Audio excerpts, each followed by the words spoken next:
আমরা যে হোটেলে আছি দিরাপুকে, তার একদম সামনে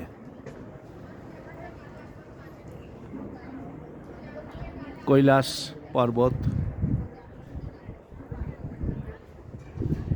শিবের বাসস্থান বলা হয়।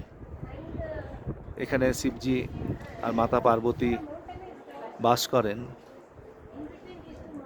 একদম সামনে আপনারা দেখতে পাচ্ছেন কত সামনে আমরা আছি। যদিও একটু ঠান্ডা হাওয়া বইছে, ভীষণ ঠান্ডা হাওয়াটাই মারাত্মক।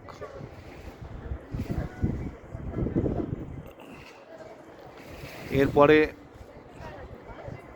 কিছুক্ষণ পরে হয়তো এর গোল্ডেন শেপটা আমরা দেখতে পাবো, যদি মেঘটা ক্লিয়ার থাকে। আর যদি মেঘ ক্লিয়ার না থাকে, থাকবে ভোলে বাবার ইচ্ছা তো থাকবে। যখন এত দূরে নিয়ে এসছে ভোলে বাবা, ঠিক আমরা তার অপূর্ব দর্শনটা লাভ করতে চলেছি। Thank you.